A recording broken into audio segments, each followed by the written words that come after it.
Chapter 9 Saturday morning came too damn early, but Thomas was already on site with Terry, the only other guy who had dragged himself out of bed.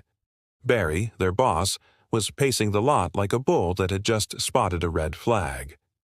"Well, those assholes will get theirs come Monday," Barry grumbled, shaking his head. "But today, your ass is mine." Thomas groaned, rolling his shoulders. "Don't drop anything around him today," he muttered to Terry in a high-pitched drawl. "He sounds randy."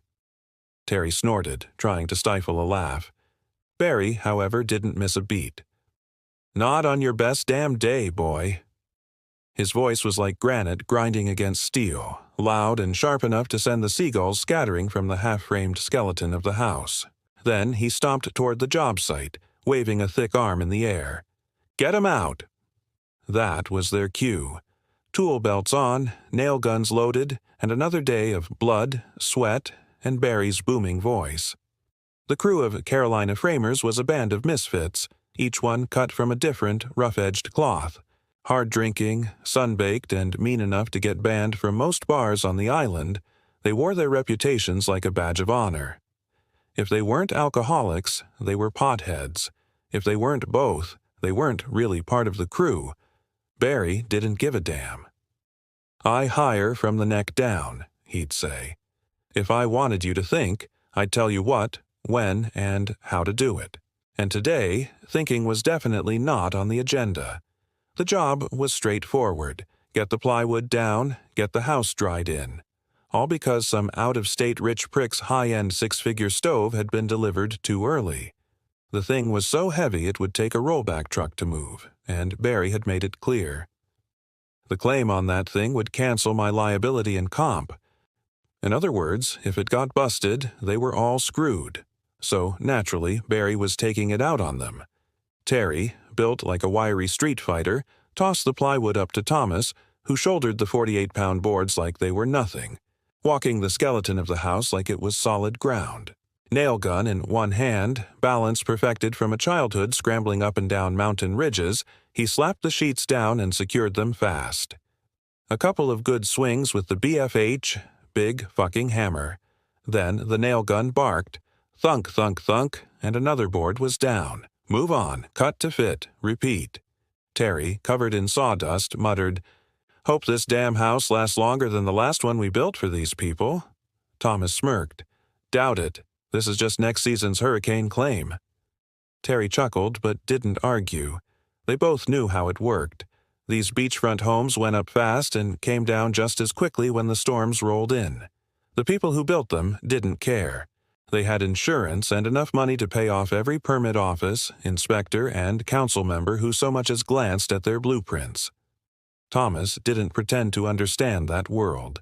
He just knew that by the time a job started, there'd be a massive pile of lumber sitting on a vacant lot, and a few weeks later they'd have a house standing where nothing had been before. Or at least, something that looked like a house. By late afternoon, the last of the plywood was down, and only then did they start rolling out the tar paper. A good framer could drive button caps as fast as any nail gun, and Thomas was damn good at it. Terry rolled the paper tight while Thomas hammered the tiny nails with their plastic skirts, securing each strip against the wind. Roll, pop, nail, roll, pop, nail. It should have been second nature, but then it happened again. Thomas caught himself standing there, hammer frozen in midair, staring blankly at the horizon. The ocean stretched out before him, endless and vast, its deep blue surface shifting under the evening sun.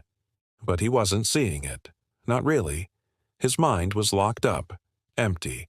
His body felt distant, like something separate from himself, like he was floating just outside of it.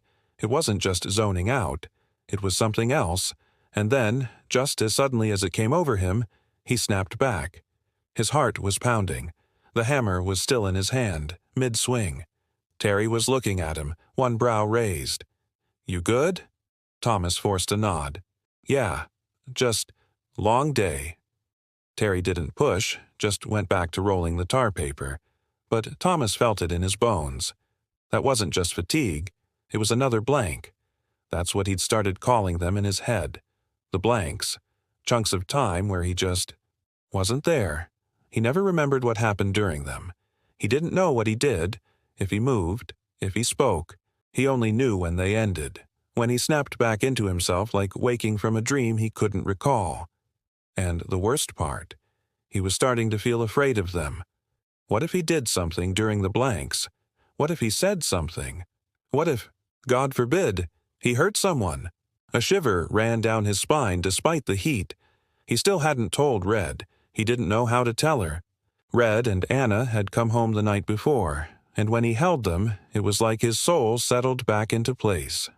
They'd talked, curled up together, Anna nestled in his lap while Red leaned against him. He had never felt more grateful, never felt luckier, but something in the back of his mind whispered, "You almost lost this. You don't even know why." And that was the truth.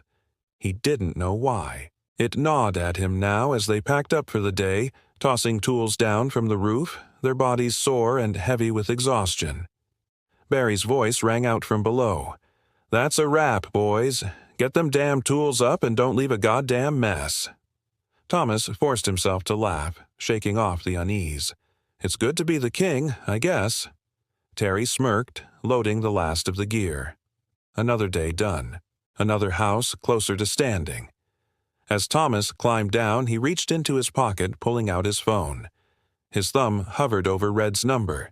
He thought about calling her, thought about telling her. But instead, he slid the phone back into his pocket. Because the truth was, he didn't know what scared him more. What was happening during the blanks? Or the fact that he didn't want to know.